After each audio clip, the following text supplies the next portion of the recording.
دەنگی گەلە.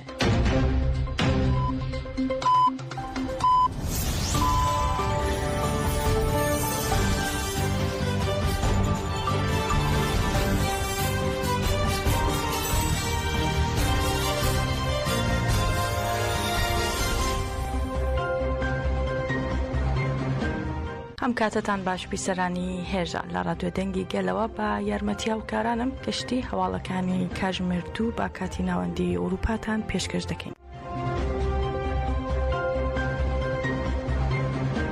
کامران عوسمان ئەندامی ڕێکخراوی سیپیتی ئەمریکی ڕایگەاند لە بەرەبەیانی ئەمڕۆوە تۆپخانەکانی سوپای تورکیا 48 جار تۆپبارانی گوندەکانی مژێ و کەفنە مژێ و سپیندارێ لە بەرەی گارە و جیایمەتینا لە پشتی گوندەکانی گەوهەرزی و بەلاڤیان لە دەڤەری نهێڵی لە سنووری شارچکەی ئامێدی کردووە. هەروەها کامران عوسمان ڕاشیگەاند لە ماوەی 12 ڕۆژی ڕابردوودا هێرش و بوردومانەکانی سوپای تورکیا بۆ سەر هەرێمی کوردستان با شێوەیەکی بەرچاو ڕووی لا کەمی کردبوو، بەڵام با تۆپبارانکردنی گوندەکانی سنووری شارۆچکەی ئامێدی جارێکی تر سوپای تورکیا ئەمڕۆ دەستی کردەوە با لەشکەرکێشی و هێرشی چڕ بۆ سەر هەرێمی کوردستان.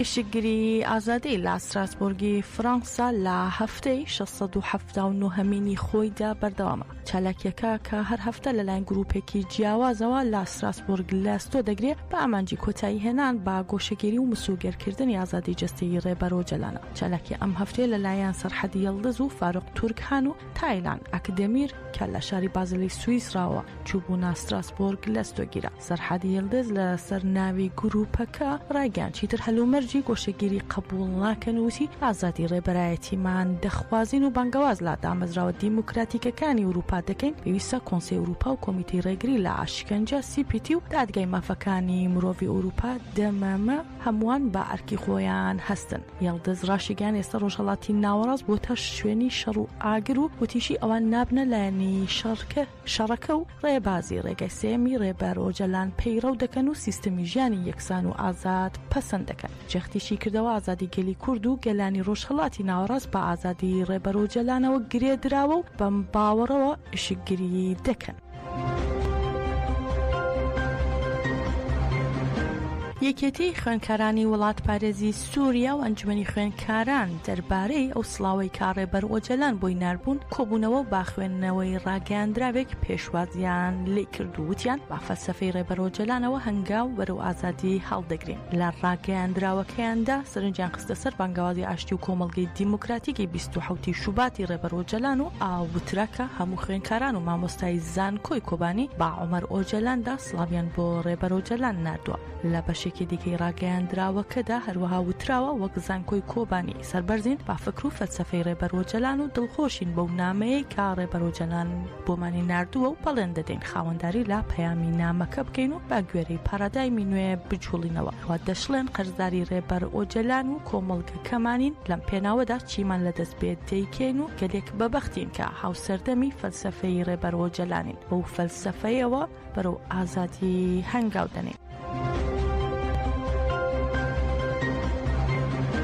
لەلایەکی تریشەوە منداڵانی شەهیدان باجۆشەوە ڕایانگەیان ئەو دیاریەی کە ڕێبەر ئۆجەلان بۆی ناردوون گەیشتووە تا دەستیان و وتیان بەڵێنت پێ دەدەین درێژە با فێربوون و خوێندنمان بدەین. ڕێبەر ئۆجەلان لە دیداری بنەماڵەکەیدا لە ڕۆژی جەژنی قوربان سڵاوی خۆی بۆ منداڵان نارد و پێنووسی بە دیاری پێدا. ئەمڕۆ شەهیدانی منداڵی شەهیدان لا کانتۆنی تەبقا سەبارەت بە بابەتەکە ڕاگەیاندراوێکیان خوێندەوە و لە ڕاگەیاندراوی منداڵی شەهیدان داهاتووە باوشە منداڵانەکانی خۆمان بۆ شەویستیمان بۆ ڕێبەر و باوکێکە دوا ڕۆژێکی گەشی بۆ بنیات ناوین دەنێرین و دیارێکەتمان پێگەیشت ئەی سەرۆکی من. هەروە دەشڵێن بەڵێن دەدەین کە فێربوون و خوێندن بەردەوام دەکەین. ئاڕاشی دەگەێنن ئێمە بانگەوازێکی بەپەلا بۆ منداڵانی جیهان دەکەین لەگەڵ ئێمەی ڕۆڵەی شەهیدانی تەبقا بوەسن و بانگەوازی ئازادکردنی ڕێبەر ئۆجەلان بکەن. دەشڵێن لەبەر ئەوەی ڕێبەر ئۆجەلان سێمبۆلی بنەڕەتی بەدیهێنانی ئاشتی کۆمەڵایەتیە لە ناوچەکەدا. لە کۆتایی بەیاننامەکەدا منداڵان کۆتری سپیان هەڵفراند و دروشمی دەمانەوێت ڕێبەرایەتی ببینینیان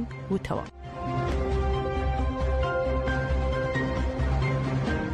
ناوەندی ڕاگەیاندن و چاپەمەنی هەپەگەنە ڕەچە لە ڕاگەیاندراوێکدا شەهیدانی زاپی بەبیر هێنایەوە کە لە هەرێمەکانی پاراستنی میدیا شەهید بوون. لە ڕاگەیاندراوەکەی هەپەگەنە ڕەچەدا هاتووە باڕێز و پێزانینەوە یادی هاوڕێیانمان ڕۆژیار باگەر دێرن و ڕێبەر دەکەینەوە کە لە 12 ئایاری 2017 لە زاپ شەهید بوون.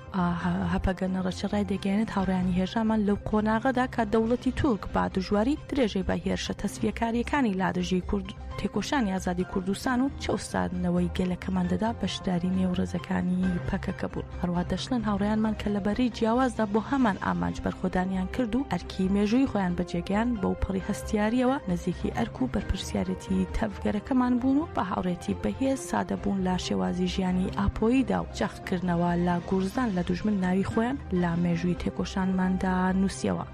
لە ڕاگەیاندراوەکەدا هاتووە هاوڕێیانمان بەشداربوونی فیداییان وە کلیلی سەرکەوتنی تێکۆشان بینی و لە نێو سەختترین هەلوو مەرجەکانیشدا سازشیان لە تێکۆشانی هەبوون و ئازادی گەلەکەمان نەکرد.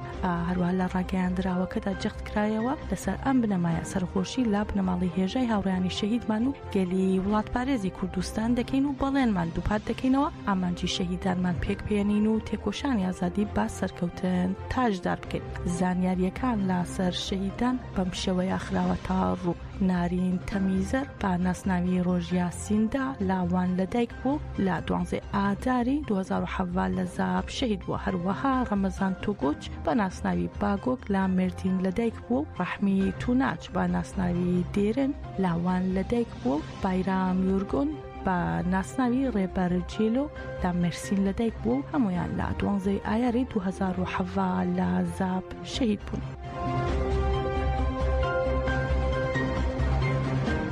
ناوەندی کۆمەڵگەی کوردی دیموکراتیک لە فەڕەنسا لە کەسێتی شەهید ئورهان جیهاد بینگۆڵدا شەهیدان زیلان و میتراکاتۆ و بەسێ تێکۆشین و باوەڕ سەرحەد و وڵات هێمن و تیژدا زاگرۆسی بەبیرهێنایەوە. لە مەراسیمەکە سەمفۆزیۆنێک دەربارەی چیرۆکی تێکۆشانی هەر حەوت گەریلاکە نیشاندرا و هەروەها لە مەراسیمەکەدا یەکەمی ساڵیادی شەهیدبوونی فەرماندا ئورهان جیهاد بینگۆڵ بەڕێوە چوو. 6 حوزەیرانی 2024 لە هێرشی ئاسمانی هێزە چەکدارەکانی تورکیا بۆ سەر هەرێمەکانی پاراست میدیا شەهید بوو بنەماڵی شەهیدانیش بەشداریان کرد. برازای بینگۆڵ تشکی خستە سەر تێکۆشانی 33 ساڵی مامی و ڕایگەان باڵویستی بەرخۆدێری خۆی بووە پێشەنگی گەنجان. هەروەها لە مەراسیمەکەدا زەینەب کەناجی ناسرا و بازیلان کە لە ساڵی 1996 لا دێرسیم چالاکی فیدایی ئەنجامدا یادکرایەوە و میتراکاتۆ و بەسێ تێکۆشین و باوەڕ سەرحەد و وڵات هێمن و تیژدا زاگرۆز کە لە هەرێمەکانی پاراستنی میدیا شەهید بوون یادکرانەوە و تێکۆشانیان تاوتوێکرا.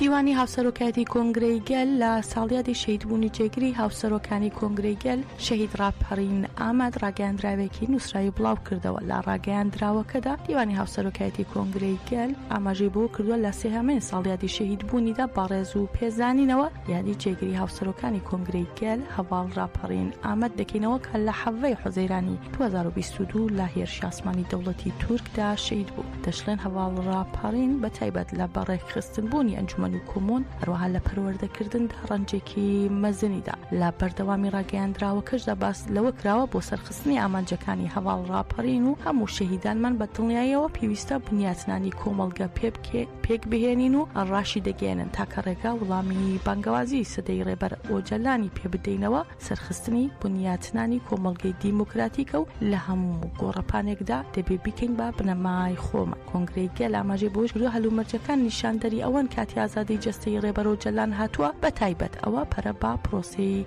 بە تایبەتی ئەوەی کە پەرە بە پرۆسی ئاشتی و ئازادی دەدا. لە کۆتاییشدا ڕای دەگەێنن لە کەسێتی هەواڵ ڕاپەڕین بنیاتنەری کۆمەڵایەتیدا جارێکی دیکە هەموو شەهیدان بە ڕێزەوە یاد دەکەینەوە بەڵێنی دڵسۆز بوونمان بۆ یادکردنەوە دەدەین.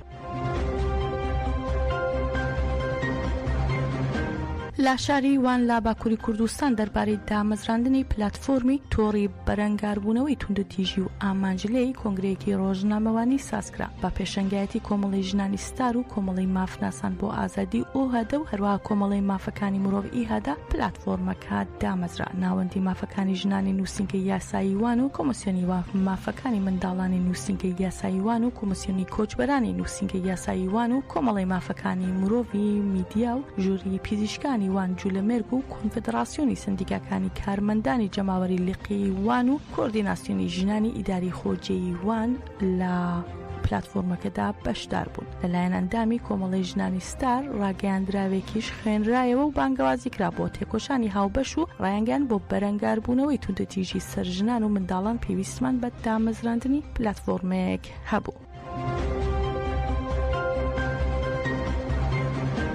هەریەکە لا تۆلای حاتم مغڵاری و تونجەر باقرخان هاوسەرۆکانی گشتی پارتی یەکسانی و دیموکراسی گەلان دەم پارتی لەگەڵ محەممەد ڕاشتۆ تریاکی یاریدەری هاوسەرۆکانی گشتی بۆ ئیدارە خۆجێیەکان بە مەبەستی بینینی چەندین زیندانی کرا و سەردانی وەزارەتی داد دەکەن بۆ پێشکەشکردنی داواکاریکەن. داواکاریەکە لا وەزارەتی داد بە مەبەستی بینینی سەرۆکی شارەوانی گەورە شاری ئیستانبول ئەکرەم ئیمامۆغڵ و هاوسەرۆکی پێشووی شارەوانی وان بەکرکایە و زیندانی کرایوی دۆسیەی گازی و پەرلەمانتاری هاتای جان ئاتەلای و زیندانیایی سیاسی خەلیل ئاکسۆی و ئەحمەد سامیدای دەبێ.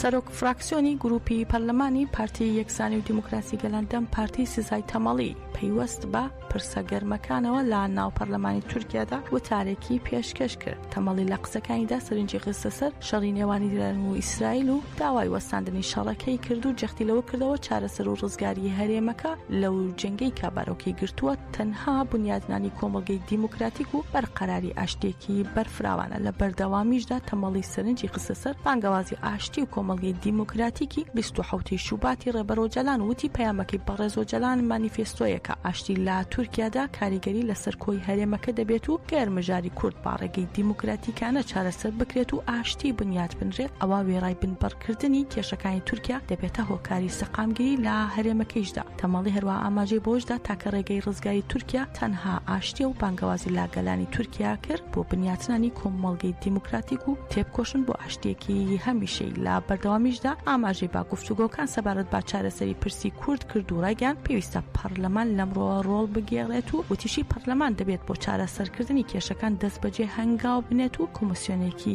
پەرلەمانی پێک بهێنرێت. وتیشی هەروە ئەو کۆمسیۆنەی کە باسی لێ دەکرێت ئەرکی سەرەکی پەرلەمانە و ئەوەی دەکەوێتە سەرشانمان هەنگاونانە لەو بارەوە. هەروەها ڕاشیگەیاند کە چارەسەرکردنی پرسی کورد کاریگەری لەسەر ڕۆژهەڵاتی ناوەڕاست دەبێت و ڕێگری لە هەوڵەکانی ئیسرائیل دەکات. لە درێژەی قسەکانیشیدا ئاماژەی بە ئازاد نەکردنی زیندانیانی سیاسی و نەخۆش کردووتی ئێمە باسی ئاشتی کۆمەڵایەتی دەکەین و باس لە هەنگاونان دەکەین، بەڵام سەیری کارەکانی ناو زیندانەکان کە دەکەین بە تایبەت ئیداری زیندانەکانی بۆڵۆ و کارابووک دەبینین ئەشکەنجەدان و پێشلکردنی مافەکانی زیندانیان لە ئێستاشدا لە ئارادایە. گەشتی هەواڵەکانی ئەم کاتژمێرەمان پێشکەشکردن هەرشاد.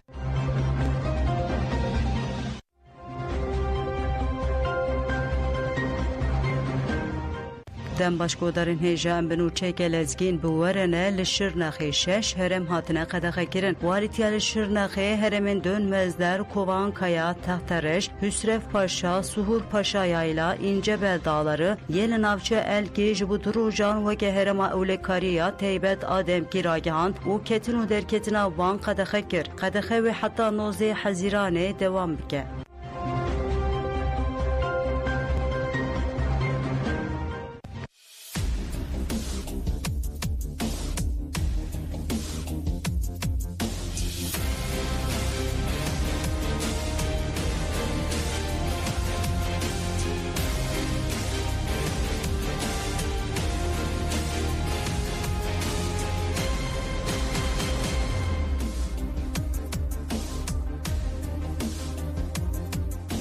ئەم کاتەوە هەموو کاتێکتان باش بینەران و بیسەرانی خۆشەویست بە بەرنامەیەکی تری هێڵی سێ لە کەناڵی ئاریان تیڤ هاتینەوە لاتان. تەوەری ئەم جارەی بەرنامەکەمان سەبارەت بە دوایین گۆڕانکاریەکانی ناوخۆی ئێران و هەڵسەنگاندن لەسەر ڕەوشی سیاسی و کۆمەڵایەتی ئێران و ڕۆژهەڵاتی کوردستان. بۆ مەبەستا میوانداریمان کردووە لە هەواڵ ئامەد شاوە ئەندامی مەجلیسی پارتی ژیانی ئازادی کوردستان پەژاک. هەواڵ ئامەد زۆر بەخێر بن بۆ بەرنامەکەمان. زۆر سپاس بۆ ئێوەش. هەر بژیت. هەواڵ ئامەد سەرەتا بەوە دەست پێ بکەین دەبینین کەوا ماوەیەکە زەخت و گوشارەکان بە تایبەت لەسەر زیندانیانی سیاسی لە زیندانەکانی ئێراندا زۆر بووە. هۆکاری ئەوە بۆچی دەگێڕنەوە؟ بۆچی ئەوەندە ڕوو لە ئەشکەنجەکردنی زیندانیانی سیاسی و گوشارکردن لەسەریان دەدرێت؟ سیاسەتی زەخت و گوشار لەسەر گیراوانی سیاسی لە زیندانە نە شتێکی تازەیە بە درێژایی تەمەنی دەسەڵاتداری ئەو ڕژیم تا بە ئەمڕۆ بەردەوام بووە و لە قۆناغی جیاجیا دەبینین ئاستی زەخت و گوشارەکانی بەرزتر کردووە. ئەوانە چەند فاکتۆری هەیە. یەکەم شەتومەرجێک و کە ڕژیم لە ناویدا جێ دەگرێ و کۆمەڵێک دەرفەت بۆی دەڕەخسێت، هەلومەرجین سیاسی، ئابووری، دیپلۆماسی، ئەوانە بەشێکن کە ڕژیم گوشارەکانی خۆی تایبەت لەسەر ئەو هێڵ یا ئەو پێکاتەی کە درێژە پێدەری خەتی مقاومەتن لەسەریان پەیڕەوی دەکا. دووهەم بۆ تۆڵەسەرنەوەی شۆڕشی ژن، ژیان، ئازادی کە وەک چروسکەی ئەو شۆڕشە بوون، پێشنگایەتی ئەو شۆڕشەیان کرد و ئەوەش مەشروعیەتی ئەو ڕژیمی خستە ژێر پرسیارەوە، گورزێکی جەرگبری لە ئەو ڕژیمدا. تا بە ئەمڕۆ دەبینین ڕژیم تۆڵەی خۆی لە پێشنگانی ئەو شۆڕش وەردەگرێ. و سێهەم لە زیندانە خەتێک و کە ئیمڕۆ پێش دەکەوێت خەتی مقاومەتە، تێکۆشانە و ئەوەش بە نوێنەرایەتی ژنان، بە پێشنگایەتی ژنان بەڕێوە دەچێت و ڕژیمیش دەیەوێت ئەو خەتە لە نێو کۆمەلگا تێک بشکێنێ و ئەو لایەنانە یا ئەو کەسانە ملکەجی سیاسەتەکانی خۆی بکە. بۆیە تایبەت ئێمە کەسانی وەکو هەواڵ زەینەب جەلالیان، هەواڵ پەخشان عەزیزی، وریشە مرادی، کۆمەڵێک گیراوی دیکەی ژن، پیاو کە لە گرتوخانەکانی ئێرانە بەگشتی ئەمڕۆ مقاومەتێکی بێوێنە بەڕێوە دەبن، ئێمە ستایشی ئەو بەرخودانەیان دەکەین.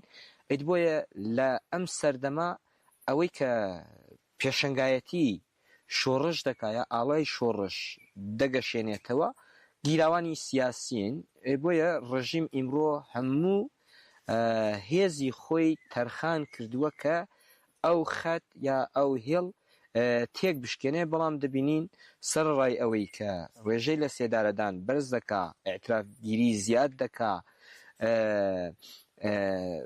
مافی سروشتی گیراوان بێبەری دەکرێن، دەرفەتی دیدار بە گیراوانی سیاسی لەگەڵ بنەماڵەکان لەگەڵ پارێزەرەکانیان نادریە و کۆمەڵێک مافی سەرەتاییان لێ زەوت دەکرێ. دەبینین ئەو خەت بەردەوامە، درێژەی هەیە.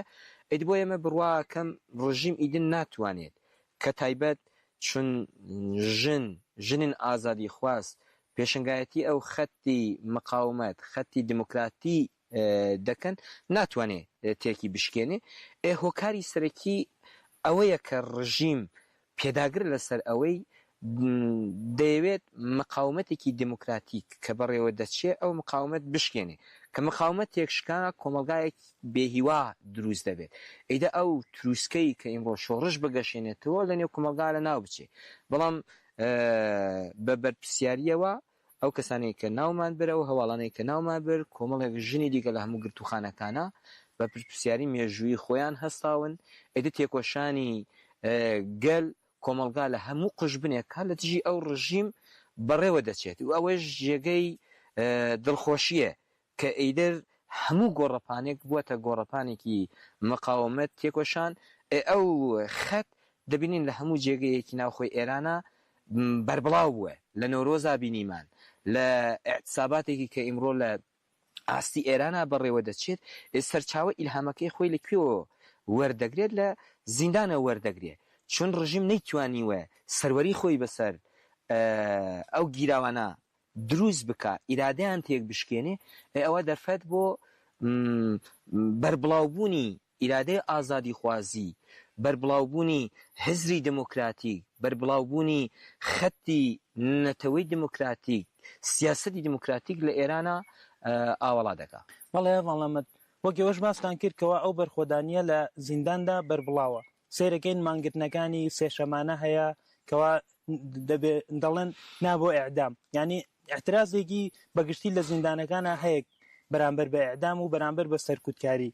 بەڵام چەندێک گرینگێکەوە ئەو مانگرتنانە ببێتە بابەتێکی کۆمەڵایەتی، ببێتە ئەوەی کەوا چین و توێژەکانی تری کۆمەڵگە هەمووی بەیەکەوە دەنگ هەڵبڕن بەرامبەر سیاسەتەکانی ئەعدام، بەرامبەر سیاسەتەکانی گوشار و سەرکوتکردن. ئایا پێویستەکە کۆمەڵگە بەچی شێوازێک خاوەنداری لەو مانگرتنانە بکات؟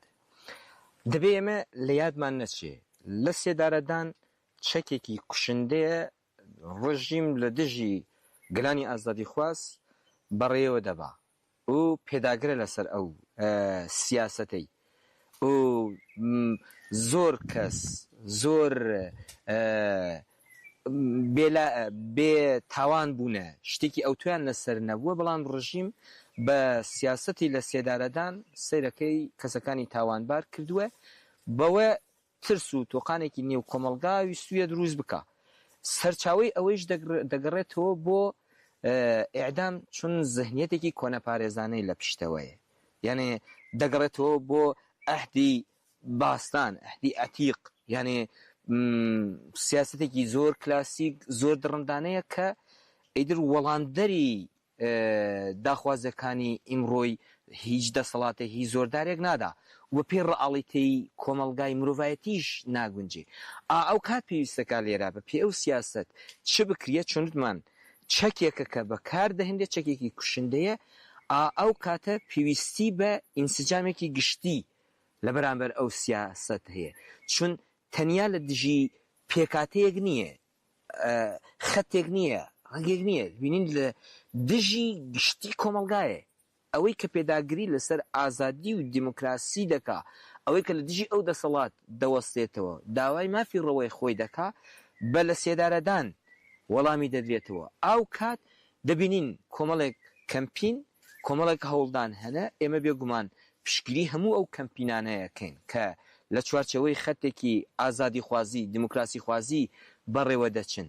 نمونونەکەی کە ئێوە باستان کرد کە ئیمڕۆ لە هەموو گرتوخانەکانی ئێرانە پەلوپۆپی بەربڵاو بووە، وەک سێشەمەهای نابۆ ئیعدام، کەمپینی نابۆ ئیعدام بەڵێ بۆ حیاتی ئازاد دیموکراسی و کۆمەڵێک هەوڵدانی دیکە کە ئیمڕۆ هەم لە ناوخۆ هەم لە دەرەوە وڵات بەڕێوە دەچن، لە ئەساسا بۆ ڕێگریکردن لەو سیاسەتەی ڕژیمە، بۆ ڕسواکردنی ئەو سیاسەتەی ڕژیمە، بۆ هەڵدانەوەی سیاسەتێکی کە لە پشتی ئەو لە سێدارەدان بەڕێوە دەچێ ئاشکراکردنی ئەوانەیە.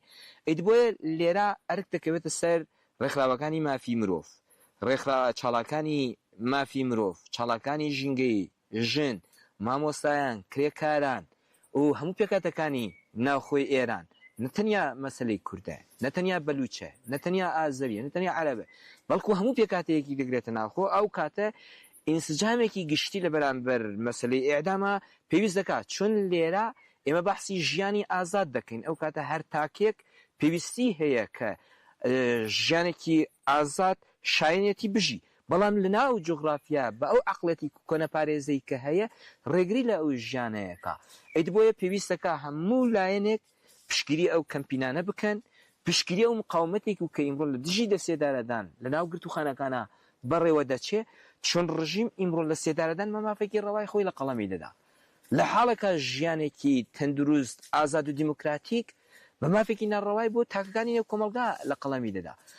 ئەو کاتە لە بەرامبەر ئیعدام لە سەدەی 21 کە سەدەی ژنە، سەدەی ارتباطاتە، سەدەی ئازادی دیموکراسیە، سەدەی سۆسیالیزمی دیموکراتیکە، نەتەوەی دیموکراتیکە، ئەو وەختە قیامێکی عمومی لە بەرامبەر مەسەلەی ئیعدام پێویست دەکات کە ئەوە ئەرکی هەر تاکێکی خاوەن ویژدانە، خاوەن ئاگا، خاوەن کە بڕوای بە مافی مرۆڤ، مافی ئینسانی هەیە، دەبێ کاردانەوەی لە بەرامبەر ئەو سیاسەتە هەبێت.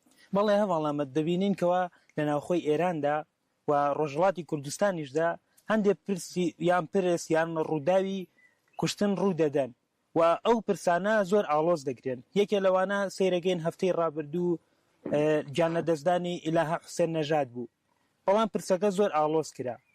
دەبینین کەوا ماوەکانی پێشوش ڕابردووش هەمان شت دەبوو بەرامبەر بە خوێندکاران، بەرامبەر بە گەنجان. ئایا ئەتوانین لە ئێراندا لە سەروەختێکا کە ئەو هەموو ڕووداوە ڕوو دەدەن بڵێن ئاسایشی نیشتیمانی ماوە، یان ئەتوانین باسەوە بکەین کەوا بڵێن ئەو کوشتنانە یان ئەو ڕووداوانەکەوا ڕوەدەن پەیوەندی بەوە هەیەکەوا دەوڵەت خۆی بە سیاسەتی ئەعدامکردن بە سیاسەتی سەرکوتکاری کۆمەڵگا بۆتە هۆکارێکەوە تەواوی کۆمەڵگا بشێوێندرێت. دیاردەیەک و کە ئێستا ئێمە لە نێو کۆمەڵگا ڕوبەڕوو بووین و سیاسەتێکی کە هاوتەریبی ئیعدام مەترسیەکی جددیە بۆ سەر کۆمەڵگای ئێمە مەسەلەی زەنکوژیە. زەنکوژی ئیمڕۆ بووەتە بابەتێکی ئاسایی ناو کۆمەڵگا. ئەوە چەند شتی هەیە. یەک دەبینین چون ئەو سیاسەت عەقڵێتێکی لە پشتە، واتە ئەوەندە زۆر بۆ ئاسایی بووە عەقڵەتی زەهنیەتێکی کە پاڵپشتێتی زەهنیەتی پیاوسالاری ڕژیمی ئێران. ئەو سیاست بووەتە ئەوەی کە دەبینین کۆمەڵێک ڕووداوی مشتەرەک وەک یەک دوا بە دوای یەک ڕوو بدەن. سیرکەن ئەمیر محەممەد خالقی هەبوو، سیرکەن ئیلاهە حسین نەژات هەبوو، هانیە بەهبودی هەبوو و کۆمەڵێک کەسی دیکە لە ئەم سەردەما و پێشی ئەو وەک زنجیرە کوشتنێک لە نێو کۆمەڵگا ڕوویان داوە. ئەمە نەشتێکی ئاساییە، بە پلانە بە بەرنامەیە، چون ڕژیمێکی دژەژنە. ئەکە ڕژیمێکی دژەژن بێ ئەو کات ئاساییە قەتڵی ژنان وا زنجیرواری بە دوای یەکە دروست ببن. ئەو زەهنیەت جارێکی دیکە وای کردووە لە نێو کۆمەڵگا شتێکی بە ناوی ئەمنیەتی بۆ ژنان لە ناو ئێرانە بوونی نەبێ. لە حاڵێکا ڕژیم پێناسەی وەهاکا بۆ خۆی، دەڵێ دەسەڵات دەوڵەت ئەرکی یەکەمیوی بەرقەراری ئەمنیەتە بۆ هاوڵاتیانی. بەڵام لە هەر جێگەیەکی ئەو ئێرانە ئێمە سەیرەکەین ئەمنیەت بۆ ژن بوونی نینە. هۆکاری دەگەڕێتەوە بۆچی؟ چون قانونێکی کە لە ناو ئێرانە داتاشراوە قانونێکی دژەژنە. واتە لێرە چ پێویستە؟ قانون منع خشونەت عەلەیهە زەن دەبوایە تەسویب وایەک لە حاڵەکە کە لە پەرلەمانە بووە ڕۆژەوێ، بەڵام دەبینین جارێکی ڕەت کرایەوە. بۆچی؟ چون دەگەڕێتەوە بۆ شیرازەی ئەو دەسەڵات کە سەروەرە ناوخۆی ئێرانە. کە تا ئەو دەسەڵات ئاڵوگۆڕی لە زەهنیەتیا دروست نەکا، ئاڵوگۆڕی لە قانونی خۆیان دروست نەکا، لە ڕوانگا دروست نەبێ، ڕۆڵ و پێگەی ژن پێناسەیەکی ڕاستەقینەی بۆ نەکا، دەبینین کوشتنی ژنانی وەک ڕووداوێکی ئاسایی ڕووەدا. چون دەبینین هەرە دوایی کەسێکی کە وەک تاوانباری کوشتنی ئیلاهە دەستگیر کراوە لە دیمەنەکانە کە بڵاو دەکرێتەوە خودی دەسەڵات تەشویق دەکا کە باشت کردووە کوشتوتە. بۆچی؟ چون کوشتنی ژن حەڵاڵە لە ئەو وڵاتە، چون مافی ژیانکردنی لێ زەوت کراوە، مافی بەشداری لە ڕێوەبردنی ئەو وڵاتە لێ زەوت کراوە. لە حاڵێکا سەیرەکەین بۆچی شۆڕشی ژن ژیان ئازادی سەری هەڵدا؟ لە دژی ئەو عەقڵیەتەیە، لە دژی ئەو یاسایە، لە دژی زەهنیەتێکی کۆنەپارێزێک و کە چوتمان ئیعدام هەیە ئەی زەنکوژیشێ. ئەو سیاسەتەی ئێستا لە ئێرانە بەڕێوە دەچێت هاوشێوەی سیاسەتێک و کە بەر لە پێغەمەر کە سیاسەتی زیندە بە چاڵکردنی کچان بەڕێوە دەچوو، پێغەمەر دەرکەوت لە دژی وەستایەوە، ئیمڕۆ لە ئێرانە هەمان سیاسەتە بەڕێوە دەچێت. ئەو بۆ ئاساییکردنی ڕووداوەکە سێرەکەین سناریویەکی داتاشایی بۆ دروست دەبێ و حکوومەت خۆی لێبەربەری دەکە، لێ بێبەری دەکا. لە حاڵەکە ئەو دەسەڵاتەیە لە پشتی دەسەڵاتە هاندەری ئەوە، چون میدیایەکی کە هەیە دەخاتە خزمەتی ئەوە، یانێ سیاسەتی دژەژنی لە قوڵ دەکاتەوە. لە زیندانە سیاسەتێکی کە پەیڕەویەکات دژەژنە، ئیرادەی ژن سەرکوت دەکات. شۆڕشێک و کە بەرپا بوو ئیرادەی ژن لە ناویان سەروەر بوو. بەڵام سەیرەکەین ئەو ڕژیم هەر تەکنۆلۆژی هەر هێزێکی کە بەکارهێنا ئەو ئیرادە لە شەقامە تێک بشکێنێ، لاوازی بکە. بۆیە ئێمە دەبینین پێویستەکە لە بەرامبەر ئەو سیاسەتیش جارێکی دیکە یەکگرتنێکی سەرتاسەری لە بەرامبەر سیاسەت ژن کوژی پێویستە. بۆچی؟ چون لە ئەساسا کوشتنی ژن بە واتای کوشتنی کۆمەلگایە، لاوازکردنی کۆمەلگایە، لاوازکردنی دیموکراسیە، لاوازکردنی ئازادیە. یعنی مافی هەبوون ئازادی و دیموکراسی لەنێ ئەو وڵاتها چییە بێ بنبڕ دەکرێ، وشک دەکرێ. ئێوە کاتە زەرێک کە هەر کەس لێی دەبینێ، ئەو کاتە دەبێ هەر کەس لە بەرامبەر ئەو سیاست بەرپەرچدانەوەی هەبێ، کاردانەوەی هەبێ. واتە تایبەت لە نێو بنەماڵەکانە لە ناو پیاوە پێویستەکان نەبێتە مەقاشی دەستی دەسەڵات. و وەک دەسەڵات موزیکێک لێدا هەر کەس بەپێ ئەو موزیکە ڕەقس دەکا. ئەو موزیکە چییە؟ موزیکی دەسەڵات خوازیە، ژن کوژیە. ئەو کاتە دەبێ پیاو چۆن ببێتە ئەو ئەهرمێک، ببێتە ئەو چەکوشەی کە دەسەڵات بۆ کوشتنی ژن، بۆ کوشتنی کۆمەلگا بەکاری بهێنێت. بەڵێ هەڤڵ ئەمە لێرەدا دەخوازم سەرنج ڕاکێشم بۆ سەر بابەتێک لە چەند ڕۆژی ڕابردوودا مەسعود پزیشکیان سەرۆکۆماری ئێران باسی لەوە دەگرتکەوە پێویستەکە ڕوبەڕووی ئەو کەسانە ببنەوەکەوە دژی نەریتەکانن، دژی دابوو نەریتن، لە سەر بابەتی حیجاب و لەسەر بابەتی ژنان قسەی دەکرد. ئایا ئەوە نابێتە هۆکاری ئەوەی کەوا دیاردەی ژن کوشتن یان ئەو دیاردانەی کەوا ڕوو دەدەن ڕەوا بکرێت؟ یعنی کەسێکەوە ئەوان ناوی لێ دەکەن دژی نەریت کار دەکا کەواتە ڕەوایە هەر شتێکی بەرامبەر بکرێت؟ زاتن ئەو کۆمەڵێک لێدوانی بێ بنەمانە، چون ئەساس دابوونەریت پێناسەی چییە؟ کێ حەقە کێ ناحەقە؟ دەسەڵات لەسەر چ ڕیشەیەک ئیمڕۆ لەسەر پێ؟ و دەسەڵات زاتن قانونی دروست کردووە، ئەو قانونێک و کە هەیە هەموو دابوونەریتی کۆمەلگای لە گۆڕناوە. و شتێکی کە عایدی خودی ئەو کۆمەلگا هەبێ دەبینین بوونی نینە. چون ئیمڕۆ حجابێکی زۆرە ملەی کە بەسەر کۆمەلگا دەیسەپێنێ لەگەڵ حەقیقەتی کۆمەلگا یەک ناگرێ، نامۆیە. چون لە سەرتاسەری گەلانی ئێرانە هەموو حجرێکی ئەو کۆمەلگا سیرکەین تەکتیبکردنی کۆمەلگایەک لەگەڵ حەقەتی ئەو کۆمەلگا ناگونجێ. ئەو کۆمەلگایش لە دژی بەرخودان دەکا. و ئەو کاتە ڕژیم بەو لێدوانانەی لەسەر زاری وەک پزیشکیان ڕەوایەت بە ژن کوژێکی خۆی دەدا. واتا لێرە دژی نەرید ڕاوەستاوە، دابوونەری دوێستاوە. لە حاڵێکا ئەو کۆمەلگا خاوەندارەتی لە دابوونەریتی خۆی دەکا و دەیەوێت بە پێی ڕاڵیتی کۆمەلگای خۆی چۆنێ دەوێت ئازاد بژی. بەڵام تۆ فەرهەنگێک و کە نە بە پێی جەستەی ئەو کۆمەلگایە لە بەری دەکەی یەک ناخوێنێ، وەختت لە دژی دەوەستێتەوە. بۆیە بڕوانگە من ئەوانە چاواشەکاری لە ڕەوتی تێکۆشانێکی کە لە کۆمەلگای ئێرانە دەکرێ چاواشەکاریە. جالەوە واتایەکی نییە، فری و دەرانەیە، سیاسەتێکی فری و دەرانەیە. بۆیە ئیدر کۆمەلگای ئێمە مەسەن بەو قسە و قسەڵۆک و بەو لێدوانە پوچ و بێ بنەمایانە باوەڕەکەم ئیدر فری و ناخوا، بەڵکو پێویستەکە زیاتر بەرپەرچی ئەو سیاسەتانە بداتەوە، زیاتر کاردانەوەی لە دژی ئەو سیاسەتانە بداتەوە.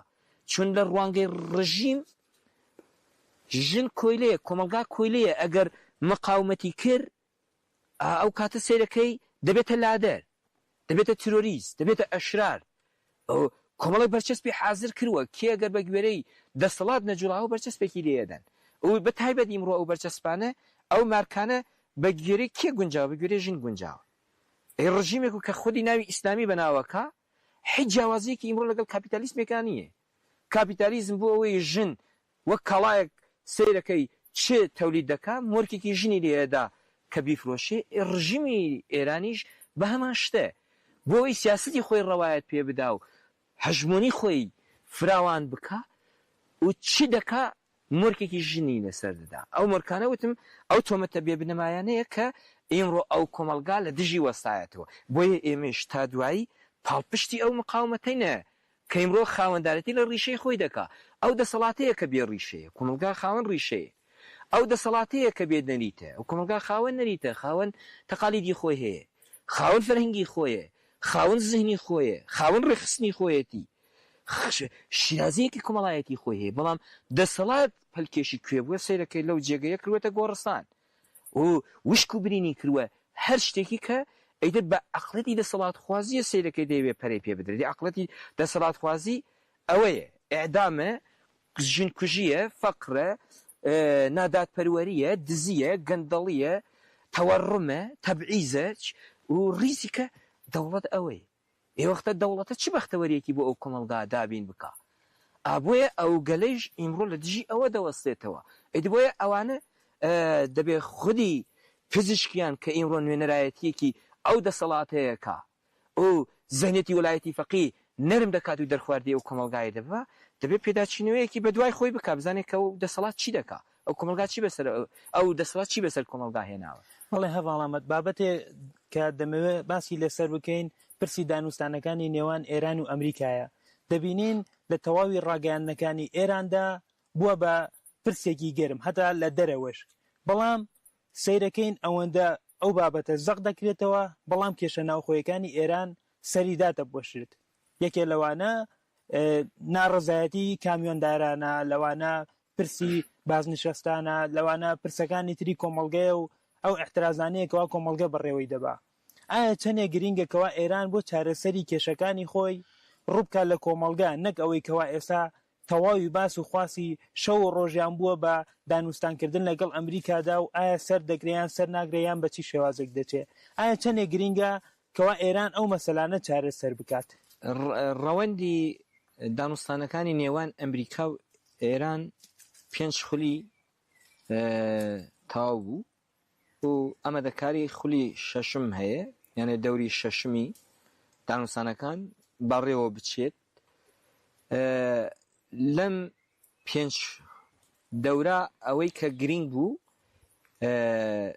دەبینین پەیامێک و کە دەردەکەون چینە و گەوهرەی ئەو دانوستان ئاشکراکە یەک ئەوەیە کە هەموو دامەزراوە ئەتۆمیەکان دەبێت خڕ بکرێنەوە ئەنە ئەمریکا پێداگرە لەسەرەوە غەنیسازی یورانیوم دەبێ ڕابگیریە و دەبێ ڕژیم ناوەندی ئەتۆمی نەبێ یا دەستی بە دروستکردنی بۆمبی ئەتۆم نەبێ لە تەنیشتی ئەوە لەم قۆناغا فشاری حەدەکسەری لەسەر ئێران چوو لووتکە و گەمار تحریمەکان لەسەر ڕژیم جارێکە ڕووی لە هەڵکشان کرد جارێکی دیکە ئەگەری هەوەیە تحریمەکانی ئەوروپا لەسەر ڕژیم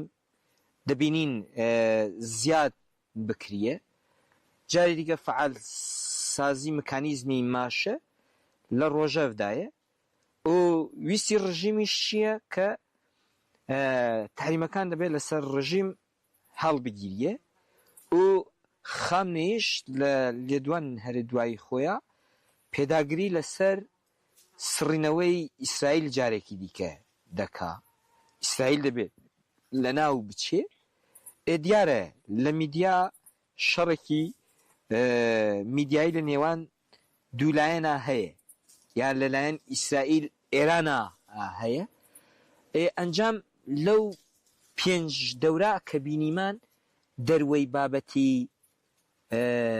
غەنیسازی یۆرانیۆم یا تەسیساتی هەستەی ئێران مژارێکی دیکە لە مژاری مزاکرا نییە ئەمە پرس لەلای خەڵک دروست دەکا پاشە ئەو هەموو پرسە کۆمەڵایەتەیە کە نمونونەکانی بەحس دەکەین چی بەسەرادێ مەسا ئایا توانی مزاکرات دەرگای بژیوی ژیانی کۆمەڵگا ئاسان بکە ڕەحەت بکە توانی ڕێژەی لێ سێدارەداندا بخە توانی موچە پێداویستی ژیانی پێکاتەکانی ناو کۆمەڵگا دابین بکە دەبینین لە کاتێکا مزاکرات هەیە هەمووی ئەو بابەتانە ڕویان لە هەڵکشان کردووە کە ئەوە نیشان دەدا کە مزاکراتێک و کە هەیە مزاکراتی دەسەڵات لەگەڵ یەکدیە لە پێناو قازانجە کە بەڕێوە دەچن ئیدی بۆیە دەبێ کۆمەڵگا لە ئەو قۆناغا لە زەختی خۆی لەسەر هەردوولایەن دەبێت زیاد بکە چون ئەگەر لێدانێکی لەسەر ئێران هەبێ یا ئەگەر مزاکراتێک و کە ئەنجام بگرێ لێرە پرسەکە ئەوەیە کام لەو کێشانە چارەسەری بە دوای خۆیان دێنێ بۆیە دەبێت بەشی ئەساسی مزاکرات ئەوانەیە کە دەبێت ئێران بەرەو دیموکراتیزاسیۆن بچێ ئەگەر ئێران خاوەن بومبی ئەتۆم بێ نەبێ بۆ عەقڵیەت گۆڕانکاری تێدا نەبێ ئەو وەختە چ دەردی ئەو کۆمەلگا چارەسەر دەکا چ زامێک ئەتوانێت ساڕێژ بکە بۆیە دەبێت ئەوانەی سیاسەت مەدارن دەبێت هێزن دژبەرین ڕژیم هێزێک و کە ئیمڕۆ مخالفی ناوخۆنە جناحبەندینە لە دژی ئەو سیاسەتانە دەبێت دەنگی خۆیان بەرزکەنەوە بەرپرسی ئەو سیاسەتانە بن دەبێت میدیا حقیقەتی دیدارێک و کە بەڕێوە دەچێت دەبێت ئاشکرایکەن بۆ کۆمەڵگا چون هەردوو لایەن باز دەکەن دیدارەکان نهێنیە بەڵام لە ئەنجام دیدارێک و کە بەڕێوە دەچێت دەبینیم کۆمەلگا قوربانی دەبن کۆمەلگا زەرمەندی سەرەکی ململانەی نێوان دوو هێز هەیە و لە بواری زەهنیەوە کۆمەلگا لە ناو دڵە ڕاوکێدایە چی بەسەراتی لە حاڵەکە دەبینین بە دەورێکی دیدار هەیە ئەگەر بە گوێرەی لایەنێک نەبێ بە قسەیەک دەتوانێت جارێکی دیکە پارەی وڵاتی بچێتە ژوورە جارێکی گرانی ڕوو لە وڵاتە بکە بۆیە لە سیاسەتێک و کە دەرەوە لە دژی ئێران بەڕێوە دەبن ئەو ڕژیم تەسلیم وەربگرن بە پێویست و داخوازی خۆیان ڕژیم بگۆڕن و ڕژیم مەترسی بۆ بەرژەوەندەکانی ئەوان نەبێت بەڵام ئەو ڕژیمە ئەمڕۆ مەترسیەکە بۆ بەرژەوەندیەکانی کۆمەڵگا پێویستە ئەگەر ئێمە لەگەڵ چارەسەرینە لەگەڵ چارەسەرێکی دیموکراتیکین ئاشتیاننە چارەسەرێکی کۆمەلگا لێ بێبەری نەبێ کۆمەلگا لێ پراوێز نەخریە کۆمەلگا زەرمەندی نەبێ بەڵام لەم دۆخە کە مزاکرات هەیە ئێران وەک هەلێک خواستویە تۆ بۆ خۆی کۆمەلگا کوژی لە دژی گەلانی ئێران پێکتێنی ژن کوژی دەکا جوان کوژی دەکا سیاسەتی بیۆ ئیقتیدار لە دژی کۆمەلگای ئێمە پەیڕەو دەکا و تێکشکانی ئیرادەی ئینسانەکان لە ئامانجیەتی ئەوی سەیرەکەین ئیدر قشتێکی نێو کۆمەلگا نییە هاوار نەکا لە سەردەمێکە ئەگەر چارەسەری بە دوای خۆیان بێنێ بۆچی کامیۆنداران حسابێکی وا بەرین کە نزیکەی 200 ناوچە شار لە خۆیەوە بگرێ بازنشستەکان بۆ دێنە سەر شەقام مامۆستایان بۆ واکەن ژنان بۆ دێنە سەر شەقام گەلی کورد بۆ دێتە سەر شەقام کەواتە لێرە ڕژیم ئەگەر دەیەوێت چارەسەریەک لە ناوخوا ئەنجام بدا و ئەو ڕژیم ئەو دەسەڵات ئەو دەوڵەت مایندە ببێ تەنیا بەکردنەوەی کلیلی دیموکراسیە ئەتوانێت لە ناو خۆی ئێرانە ئاڵوگۆڕێکی جددی وەچەرخانێک دروست بکە ئەم کاتە هەموو کۆمەلگا دەتوانێت لێی سوود ببینێ بەڵێ هەواڵ ئەمەد لە چوارچێوەی باسی بابەتێک بکەین لە چوارچێوەی پەیامی ڕێبەر ئاپۆدا ئاشتی و کۆمەلگەی دیموکراتیک سەیرەکەین دەوڵەتی ئێرانیش پاڵپشتی خۆی بۆ پەیامی ڕێبەر ئاپۆ دەربڕی بەڵام بابەتێک هەیە ئەویش پرسی دانوستانکردنە لەگەڵ دەوڵەتدا ڕای ئێوە لەسەر دانوستانکردن لەگەڵ دەوڵەتە یان ئەوەی کەوا دیالۆگێک هەبێت لەگەڵ دەوڵەتی ئێراندا چییە و چەندێک گرینگەکەوە چەترێکی هاوبەشی کوردی هەبێت کەوا بۆ دانوستانکردن لەگەڵ دەوڵەتدا بۆ دانوستان یەکەم پێویستە ئیرادەیەک هەبێ دووهەم مخاتەبێک هەبێ سێهەم دەبێ گۆڕانکاریەک لە زەهنیەتە دروست بێ هەنگاوێک بەرەو دیموکراسی هەڵبگیریە ئێستا گەر هەر لەو چوارچێوە هەر دانوستانێکی بەڕێوە بچێت چ لایەنێک بێ ئێمە لەگەلی داینێ دەوڵەت هیچ یەک لەو هەنگاوان ئەو خاڵانی کەوا ژماردت هیچ یەک لەوانەی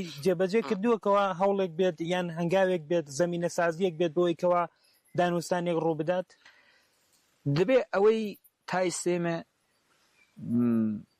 ڕاشکاوانە ببینین نەمان دیوە لەلایەن ڕژیمەوە چۆن ڕژیم وانی نیشان دەدا نمونە سیرکەین بۆ ئەوەی پەیوەندی خۆی لەگەڵ کووردا تونند و تۆڵ بکە وا پیشان بدا کە دەیەوێت کێشەی لەگەڵ کووردا چارە سەرکە پەیوەندیەکانی خۆی لەگەڵ بنەماڵەی بارزانی لەگەڵ هەندێک هێز و لایەن و کەسایەت لە باشووری کوردستانە برەو پێدا ئێمە ئەو گرنگە بینین باشن ئەگەر لە چوارچێوەی چارەسەری پرسی کووردا بێ لە چوارچێوەی خزمەتی کۆمەلگای ئێرانە بەڕێوە بچێ گرنگن بەڵام لە کاتێکدا کە ڕژیم پێشوازی لە هەیئەتێکی باشووری کوردستان دەکا و سرودی ئەیڕەقیمی بۆ خاتە سەر لە کەرەجوو لە سناو ئاڵی هەرێمی بۆ هەڵدەکا و فەرشی سووری بۆ ڕادەخا بەڵام لە هەمان کادا دەبینین لە ورونیە گەنجی کوردە جلی کوردی لەبەرە بە بۆنەی لەبەرکردنی جلی کوردی دەستگیر دەکرێ ئەو یەک ناخوێننەوە پارادۆکسە و یان دەوڵەت هیچ کوردێک نابینێت لە ڕۆژهەڵاتی کوردستانە کەوا دیالۆگی لەگەڵ بکات پارادۆکسێکە ئەوە چون بۆ فریودانی خەڵکە پارێزگارێکی کە بەجلی کوردی تێتە سنە گرینگە باشە بەڵام لە هەمان کادا کوردێکی ڕۆژهەڵاتی کوردستان ئەگەر جلێکی کوردی لەبەر کرد جێی زیندانە مامۆستایەکی کە بە زمانی کوردی قسەی کرد جێی زیندانە ئەو تاکێکی کورد کۆڵبەرێکە کە بۆ بژیوی ژیانی خۆی پەیداکردنی پارچەیەکی نان لە سنوورەکانە گیانی خۆی بەختەکە و ئەو شتانی ناوخۆی ئێران کە مرۆڤ دەیبینێ ئەو وەختە گومانەکان زۆر دروست دەبن ڕژیم یاریەکی چەپەڵ بەڕێوە دەبا گەمەیەک دەکا کۆمەلگا فریو دەدا ئەیت بۆیە لێرە ئەوەی کە ڕێبەر ئاپۆ سێرکەن بانگەوازی ئاشتی کۆمەلگەی دموکراتیکی کرد چییە؟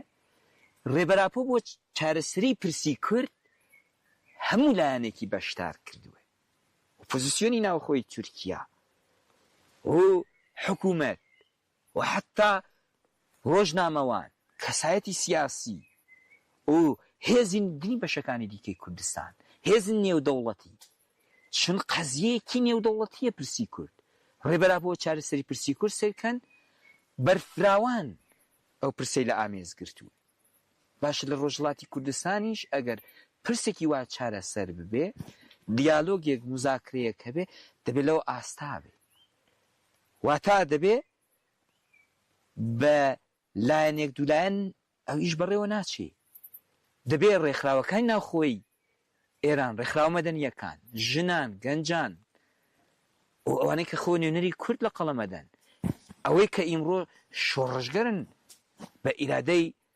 ئازادیخوازی کورد لە قەڵەمە دریان چۆن دەبێت تۆ بەحسی چارەسەری پرسی کورد بکەیت و بەڵام ئەو هێزانە بە تۆریز لە قەڵەم دەی ئامادە نەبی لەگەڵیانە دابنیشی ئەیدی بۆ ئێمە هیوادارین ڕژیمی ئێران کە چۆن هەنگاوێکی کە لە تورکیا وەرگیراوە دەبێ باش ئەو هەنگاوە بخوێنێتەوە تەنیا پشگیری پێویست ناکە تێر ناکە چون پرسی کوردیش ڕژیم دیرۆدەیەتی ڕژیم بۆ خۆی چی دەکا بۆ پرسی کورد چ پرۆژەیەکی هەیە چ هەنگاوێکی هەیە دەیەوێت چ بکە نیازپاکی خۆی بدەبێ بۆ کۆمەلگا ڕابگەیەنێ بە پێی ئەوانە ئەگەر ڕۆچنێکی دیموکراتیک هەبێ بێگومان کوردیش لەگەل چارەسەرێکی دیموکراتیک و ئاشتیانەدا دژبەری نینە لەگەلی دانە پشگیریشی بکەن بە شێواز فۆرمێکی کە ئیمڕۆ ڕێبەر ئاپۆ بەدەیکا چۆن ئێمەش ئیمڕۆ تەفگەرێکین کە هەڵگری فکری ڕێبەر ئاپۆینێ و پرۆژەیەکی کە بەڕێوە دەچێ سێرەکەی ئێمەش لە بەرامبەر چارەسەری پرسی کووردا خۆ بەرپرسیار دەبینی باش هەواڵ ئەمە دووە کۆتا پرسیار پەیامی ئێوەکو پەژاک چییە بۆ کۆی ئەو بابەتانەی کەوا باسمان کرد بۆ چارەسەرکردنی ئەو کێشانە بۆ ئەو مەسەلەی دیالۆگ و بۆ مەسەلەی چارەسەرکردنی پرسی کورد پەژاک یەکەم بۆ خۆی هێزێکە خاوەن پرۆژەیە پێشتر پرۆژەی هەم بۆ کۆمەلگاکانی ناوخۆی ئێران بۆ گەلی کورد بۆ هێزێک و کە ئیمڕۆ دەیانەوێت هەرسەری پرسی کورد بەڕێی ئاشتی و دموکراتیک دروست بێ پەژاک پرۆژەی خۆی پێشکەش کردووە و بە پێی پرۆژەیەک و کە هەیە تێکۆشانی لەو چوارچێوە بەڕێوە بردووە بۆی بگەیەتە ئامانج بەدی بێن ئەوانە بەدەلی داوە یعنی هەنگاوێک لە تێکۆشانی بەرەو پاشوە نەچووە و لە ئێستەیشدا هەر چارەسەریەک و کە لە بەشێکی کوردستانە دروست دەبێت ئێمە وەک پەژاک ئیلهامی لێ وەردەگرین هاندەری ئێمەیە کە زیاتر تێکۆشانی خۆ بەرەو پێشەوە ببین و هەند لە ئەزمونێک کە هەیە وەردەگرین بە پێی ئەوە پلان و بەرنامەکانی خۆ توکتر دەکەین و بەرین دەکەین فراوانتر دەکەین ئید بۆیە وەک پەژاک یەکەم بانگەوازی ئێمە بە تایبەت بۆ کۆمەلگای ئێمە ئەوەیە لە ئەم قۆناغا دەبێ هوشیاری شەڕێکی تایبەتی ڕژیم کە لە دژی کۆمەلگای ئێمە بەڕێوە دەبات دەبێ ببن یعنی فریوی ئەو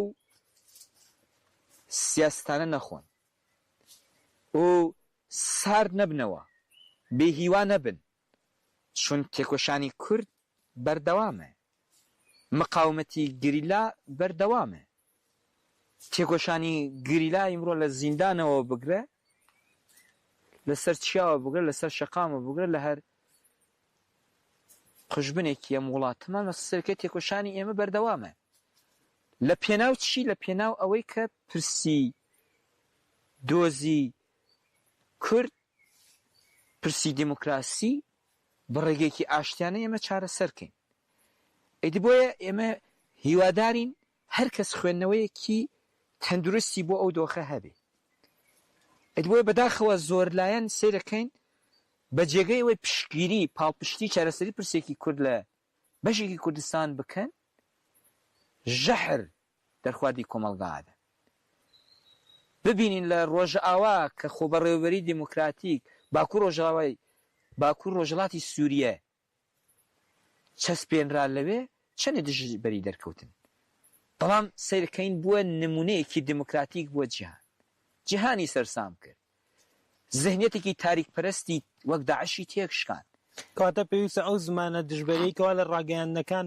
هەندێک لایەن پێشی دەخەن ئەوە ڕابوەستێت بۆیکەوە ئەو قسانەیان کەوا باس لە یەکگرتن و باس لە پشتیوانی پرۆسەکە دەکەن بە ئەنجام بگێت ئەید بۆیە بەشی ئەوەیە ئێستا لە هەمان چوارچەوە لە باکووری کوردستانە سیرکەین پرۆسەیەکی ئاشتی کۆمەلگای دیموکراتیک بەڕێوە دەچێت گەری کورد هەنگاوێکی دیرۆکی وەرچەرخانێکی گەورە لە تێکۆشتانی خۆیان ئەنجامەدا زۆر لایەن زۆر کەس بە ناوی ناڕۆشنبیر کەسی دیموکراتیک نادیموکراتیکن کەسی ڕاگەیاندنی سەربەخۆ ئازاد لە قەڵەمەدەن کە بوونی ئەوەیان لێ نایە تێکۆشانێکی وا پیرۆز و مێژووی و فدایانە بەڕێوە چۆن سێکردێن وەک ئاشپەتال لە قەڵەمی دەدەن ئەوە سوکایەتی ئەهانەیە کە بە نرخی کە کورد دروستی کردووە بۆیە ئەولانەن ئیهانەی پێیەکەن سوکایەتی پێیەکەن ئاکەواتە ئیمڕۆ ئەرکی گەلەکەمان لە ڕۆژهەڵاتی کوردستان ئەوەیە کە خاوەندارەتی لەو دەستکەوتانە دەبێ بکەن لە باکوور لە ڕۆژاوا لە باشووری کوردستان بۆ خاوەندارەتی ئەوەیش پێویستە چ ببێ هەنگاوێکی کە ئێستا هەیە کەمپینی منیش دەمەوێت دیدار لەگەڵ ڕێبەر ئاکۆ دەم باشکۆدارن هێژان بنوچێکە لەزگین بوەرەنە لە شرناخی شەش هەرم هاتنە قەدەغەکردن واریتیا لە شرناخی هەرمên دۆن مەزدەر Kovan Kaya Taxtareş Hüsrev Paşa Suhur Paşa yayla İncebel dağları yeni navçe elki ji bu rojan weke herema ewlekariya teybet adem kiragihan û ketin û derketina wan qedexe kir qedexe ve heta nozê hezîranê devam bike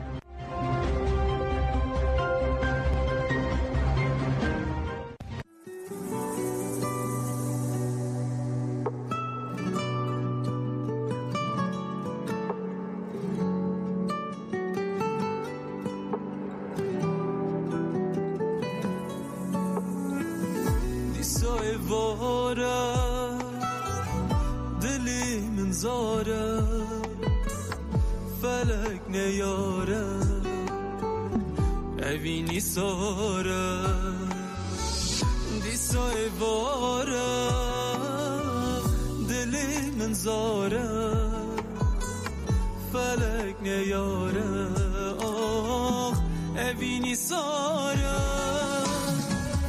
طالاتیا جیرو کامم به اوینی خمل دانم چاوین تجی خونو گیری به شیرو هل بس گل دانم به درد و هستی گل دانم طالاتیا جیرو کامم به اوینی خمل دانم چاوین تجی خونو بشیرو هل بس گل دانه به درد و هست گل دانه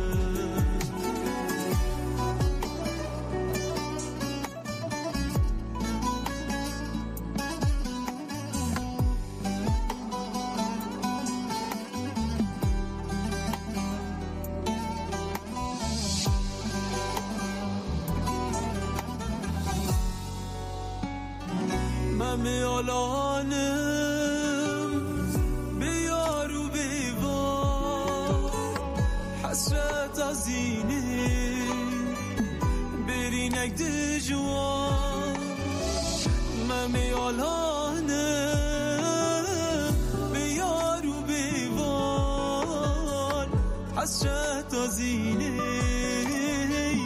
برینک دجوار طالاتیا جیرو کامم به اوینی خمل دانم چاوین تجی خونو گیری به شیرو هل بس گل